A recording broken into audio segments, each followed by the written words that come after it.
D, wait for it, delightful. Check out the name tag. You're in my world now, Grandma. What's up, nerds? So I just literally finished the latest episode of Doom Patrol. Shoot. And I have to say this has kind of been a slow burn for this season so far. I mean, we're on episode 5. I think it's 13 episodes. So I kind of feel like maybe they should pick up and everything, like what's going on and stuff. I want to say two things before I get started on my review / breakdown is I just want to say that if you like what I do here and you enjoy independent content here on YouTube, please consider subscribing to my channel. YouTube is always changing up their algorithm. Small channels like mine always get pushed to the back of the line. So I please ask that you like, share, and subscribe. And I thank you in advance. The second thing I want to say is I'm selling merch now. So check this out. Geek What is now a clothing brand that designs unique streetwear with a geek / nerd attitude. Some of the core values of Geek What is to see the geekdom for how amazing it is, which is something I've always encouraged on this channel. Here's a look at my latest shirt that was designed by artist Patrick Walters, with my favorite design being me as a cartoon. So if you like what you see, go ahead and click on the link in the description down below. I promise you, you won't be disappointed. All right, if you guys want to head over there and get something, you can. It really helps me out. If not, I understand. So this episode was, I mean, it was good. I mean, this show is really weird, but that's what I like about it is that it's weird. It doesn't follow this like, normal kind of like a show kind of thing. Like stuff happens and you're just like, huh? But yeah, that's what I kind of like about it. Like, it's just weird, whatever. It's fine. It's cool. And I will get into it later, but the villain of this, I love her. She was great. Yeah.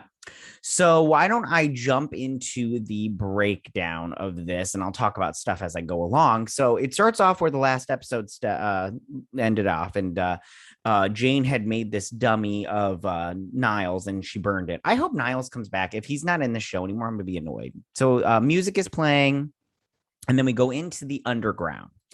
And Jane walks into this room where Kay, the girl, is talking to the psychiatrist lady. I don't know her name, but she's talking to her, and she's like, and she has some scar wounds on her ankles, gosh, or on the back of her feet, and it's from her shoes. And she's like, I want new shoes. And she's like, okay, I'll go get you some. And she's like, basically, like the girl is like, I want to go. And she's like, you want to go upside or top side or whatever? And Jane thinks it's okay, but the psychiatrist is like, it's not good. We can't just let her go, frolicking around. And she's all like, you're being a bee and everything. And she's like, we have to do, and the psychiatrist basically, we need to do what's best for her kind of thing. So we go into the kitchen where he's getting his little lab testy thing done. And Clint is looking at pictures of his grandson on the internet, and Cyborg is setting it up, and he's going to be doing the pills. He's all like, and the cute kid. But the pills are going to take about 3 months to kick in. And this is for his brain thing. I can't remember. Paralysis, not paralysis. I don't remember what it's called. Anyways. So he's all like a month or 3 months. So he just dumps a big load of those in. Since Cyborg is talking to his dad, and his dad's basically like, kind of like apologetic that he turned him into a cyborg, and that if he doesn't want to be Cyborg, like he doesn't have to be and everything. I'm kind of thinking like he's like trying to say like, I can make you into a real boy kind of thing. And me, I just go, no, you can't, because he's mostly machine. And he's like, if you ever want to talk, he's like, yeah, I'm here. Okay. So then Larry and Rita are looking for his pregnancy bulb and everything. And she's like, I can't find any and everything. And he's like, okay, good. Because he thought he was dying and everything, because he was freaking out. So then it's in his head. She's like, oh, it's in your head. And she's like, well, we know it's not a tumor because tumors don't move. And then Madame Rouge is like, hey, 3 minutes, I need to talk to you guys. And she's like, you don't get to make meetings because you're not a leader. So they're all talking, and basically Madame Rouge is talking about sisterhood of the Dada, which is such a stupid name. Now in the comic books, it's the Brotherhood of the Dada. Now, the Dada, such a dumb name. I know they didn't make it up. It's from the comic books, but it's the Brotherhood of the Dada. And it looks like the members of the Dada are actually male. I think there's like one female. So they're doing the sisterhood. I know, surprise, right? Of course they're doing the sisterhood of the Dada, and they defeated the Brotherhood of Evil. Anyways, it doesn't even matter. Anyways, so she's sitting here talking about it, and long story short, they're like getting people together for the flagellation, not flatulation, which Jane makes like a fart joke. Jane is, I find, very annoying in this episode. So then she's like, I need you guys to go infiltrate the sisterhood and then report back. Because they're basically like, we don't want to get sent on another mission. We're done fighting and stuff. So they're looking at all this stuff and everything. And then she shows Rita the video, and then she shows her in the video. And she's like, I knew it. Rita Farr, world-renowned time traveler. And I'm like, Rita, like, stop focusing on this time travel nonsense. It's so stupid, Rita. Like, you're better than this. You're better than this. Like, come on, and everything. So, yeah, I feel like Rita's, maybe everybody's taking a step back, because I felt like last season they grew so much. And I felt like this season, because they were mad at Niles and they were just like, F you, Niles, that maybe they just be all like, you know, growth, but no, it's not happening. They're like regressing. So maybe they're kind of like, they're like children. They, you know, once they get to a certain age, they regress a little bit. It's totally normal. Anyways, so then they're on their way to the sisterhood because Madame Rouge found them. So they're on there. They find that Clint took way too much of the drugs, and now he's like tripping. He's tripping balls and everything. So he's laughing, and he's gonna go pop his back acne, they say, or neck knee. It's so weird. And she's and Jean's like, pop it, and she's so annoying, like so obnoxious. Like, I'm all like, Jane, what are you, 12? But it's actually his little tumor thing, his little alien. He's pregnant with an alien baby. And so they end up in this fog. Okay. And this is very important. So they end up in this fog, and they all, you know, he's tripping balls. So he goes and everything. Cyborg follows after them, and Jane follows after him. And they leave Larry by the bus, because Larry's all like, you know, I am useful without the negative energy guy. And she's like, are you though? Kind of thing, which is he though? I mean, right now he's just like a husk of radiated skin, and he's pregnant with an alien baby. And then she's Rita and Madame Rouge. She's like, my mother was, well, one thing she was always correct. She's like, there's nothing a martini or 3 won't cure. And I'm like, preach it, sister. So they're kind of getting drunk or whatnot. And then Madame Rouge is upset because she shows her the letter that Niles wrote about how she was unloyal and, just not a good person. And she's like, oh, you shouldn't believe, you know, don't take anything Niles said seriously, because Niles sucked and everything. I'm paraphrasing everything because I don't remember exactly what they said, and I didn't write it down. So then they are in this fog, and he's seeing stuff, and he sees this ice cream truck where this girl is sleeping. I don't know the name of this character, and I didn't look it up. I did look up the Sister of the Dada before I did this review, but I don't remember all of the members' names. So then he goes and opens the back, because he's like, ooh, ice cream and everything. But when he does, there's this weird little portal thing here. And then this woman pops out, and he's like, what the, and everything. And then Jane, she's flowing through the fog, and she sees this little candy shop. She walks in, and there's this woman. And I don't remember her. Balby. No, that's maybe it's Balby. Cheryl Balby. I don't remember. Anyways. Or Shelby. I don't remember. It doesn't matter. Anyways, this is the fog. This is the main villain of this season. And she is the leader of the Sisterhood of the Dada. I hate saying that. It's so stupid. Who wrote that down? I should look it up. Anyways, so she's like, you know, talking to her, and she's like, she's blocked out all of the other personalities. Like, it's just inside this candy shop. It's just Jane and the girl, Kay. And so she's like, who are you? She's like, I know who she is, and she knows who she is, but who are you? And she's like, are you serious with this childish, pretentious BS? And she's like, that's all I am, is just pretentious BS and everything. So then he runs into this guy with these bike wheels on his back. I have no idea who this is. I've got to look all these members up, because I'm like, maybe they're, you know, super powered people from the comic books, but I just don't know. But he's got a weird look. This bicycle thing on his back is weird, but I'm like, you know, budgets. So then Robotman, Clint, is in this basically this dark hole, and he walks up to this little, box. You know what this looks like? Okay, you know those stores, I can't remember what they're called, but it looks like one of those boxes you get, you put your baseballs in. You put a baseball in there, or like a basketball or whatever, or something, special. You just put it in there and you close it, kind of thing. I don't remember what those are called, but anyways, but there's this woman in here. So they're sitting here talking, and long story short, she's just sitting here trying to ask her who she is and everything. And then he's also asking, like, hey, I want to join up. And he's like, there's a lot of mumbo jumbo going on. And like this woman, she's all like, oh, she's someday every thought I will be thought of, and every painting will be painted. And she's like, says something about worried about death or whatnot. And she writes in this thing in Japanese, and then she turns it into a lotus and everything. So that's like her power. I don't know who she is either. I don't know who any of these people are. I got to look it up. I should have looked it up before I started this, but out now, brown cow. So then Larry, he sees his son right there, Paul. That's his son, Paul. And then Rita and Madame Rouge are sitting here chit-chatting. Oh, because Madame Rouge gave her back the spricket thingy that she needed to fix her time machine. So they fix it. And she's talking about how she's, a world-renowned time traveler, Rita Farr. And I just want to be like, Rita, stop it with this nonsense. You're better than this, sweet pea. Better. Be better. But, and then Madame Rouge walks off and everything. She's all like, I'll just wait right here, whatever.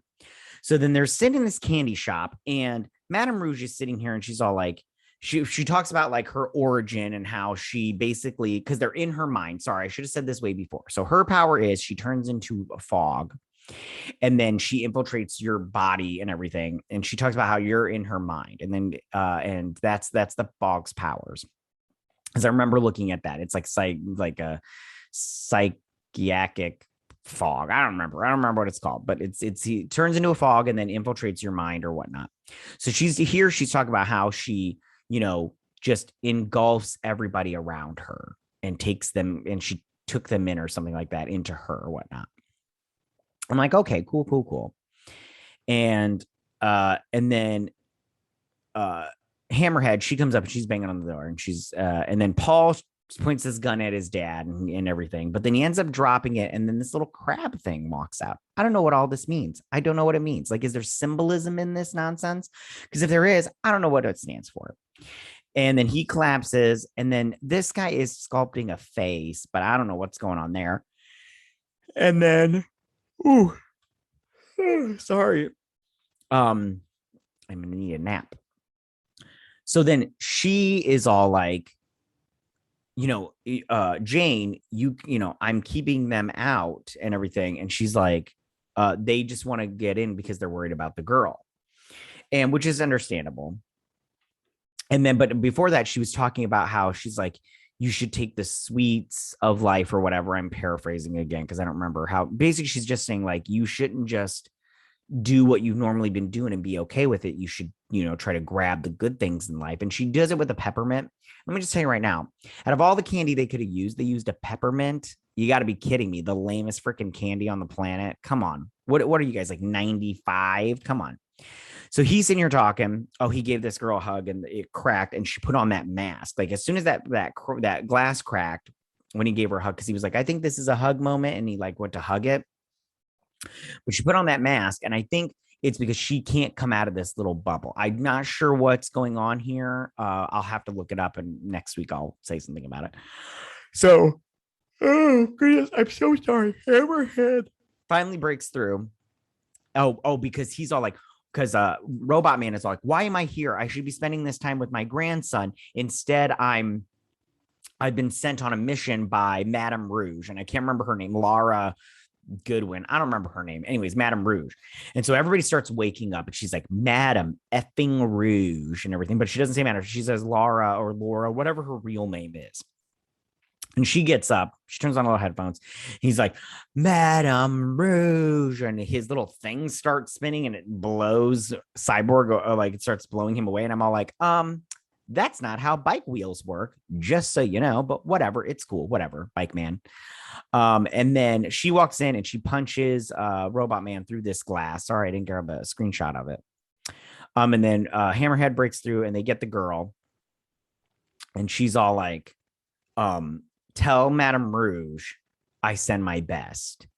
And then they all wake up. So they were on the bus the whole time. So she like turned into a fog, got in their little systems or whatever. And now, they're fine.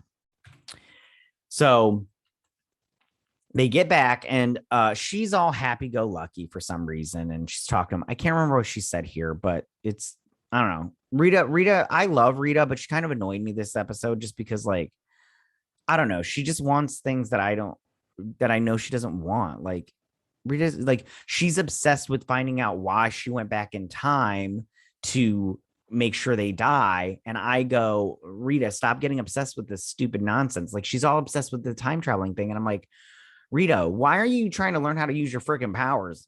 Huh? I love you, but come on. So he goes back to his room and he grabs this weird mask thing. I can't remember what it's from, but he's upset. Clint is sitting here looking at his son and he types in and he's like, Grandpa's getting better, BRB kind of thing. And then he puts more pills in his little thing. And then he sees this thing about gambling. And he's like, well, I'm only getting older or some crap like that. And he starts playing. I'm all like, what are you doing? So in the underground, Jane goes to see Kay, the girl. And these three are standing out front. And they're just like, we're just watching her and everything. And they block her from going in the room. And she's like, she's like, what are you doing? And she's like, maybe you should just leave her alone. And she's like, she's throwing a fit. She wants a pair of shoes. I'll go get them for her and she'll be fine. And the psychiatrist is like, I can handle her wants / needs or whatever she says. It's you. I have no idea what to do with you. And she's like, okay. She wakes up and she goes back to the above ground and everything. And I like Hammerhead because she's all like, you're not getting through. So don't even try it kind of thing. And so she wakes up and she sits up and she gets in her pocket and she sees this nasty peppermint. That's disgusting. It's got hair all over it. It's got fur all over it. And then she puts it in her mouth. Disgusting. Jane, you're gross and annoying. This whole episode, Jane annoyed me. Like, I'm all like, Jane and Rita, they both annoyed me. I was like, man, you guys, I mean, like, I like them, but I'm just like, you guys are annoying this episode. So Larry is taking care of Paul. I'm curious as to why Paul is in the fog. I can't remember if last season Paul was, because it said something about, so sorry about my yawning. Oh gosh, Madame Rouge said something about them being in and I'm going to say the Bureau of Normalcy and how they freed everybody. And I'm assuming, this is me assuming, that they freed the fog and the rest of her little gang from the Bureau of Normalcy. Now, don't quote me on that because I really can't remember. But and I'm curious as to how Paul got in there. And I'm like, whatever. So Paul, he's trying to take care of Paul. And so he's taking care of him. Rita's in here talking to her, and she's like, basically like, I'm a go-getter. And Madame Rouge is like, I've only known you for like 3 days, and I can tell you right now, you are not a go-getter. She's like, screw this. So she goes, she gets in there, and she turns it on, and she's going back in time. It goes underneath the ground, and she's looking up and everything. She's all happy-go-lucky, kind of, not really. But so she's going to go back in time. And me, I just want to be like, Rita, why are you doing this? I'm like, whatever about it. So the thing about this episode is it wasn't bad. I actually did like this episode. I like the show. The show is really good in terms of its, like acting and then writing wise. It's just in this specific one thing I don't like that they keep doing is like, okay, so the fog, I get it that they're in her mind or whatever. And I get the underneath, they need to show in a specific way. But sometimes I just want to be all like, I don't understand why these shows don't add a little bit more into their budget. And then instead of we're inside your mind, but it's a theater. It's like, why don't we just show what we want to show kind of thing? It's like whatevs. But the fog is like different because I guess they kind of have to do that. But I did like it. Like I said, this season is a slow burn so far. I wish that it was just, I wish it pick up speed just a little bit faster. All right, so that is my breakdown of this and review. Tell me, what did you guys think about this episode? Are you like me and you think this season's kind of like just a slow burn? A good burn. I like it, but it's just a slow burn. I hope it picks up in the next episode and everything. All right, go ahead and share all your comments in that section down below. If you like this video, go and hit that like button. I won't mind. If you're new to my channel, please hit that subscribe button. I'd greatly appreciate it. Check out my merch store, and I will see you guys next week on my Doom Patrol breakdown review. You guys have a good week. Bye.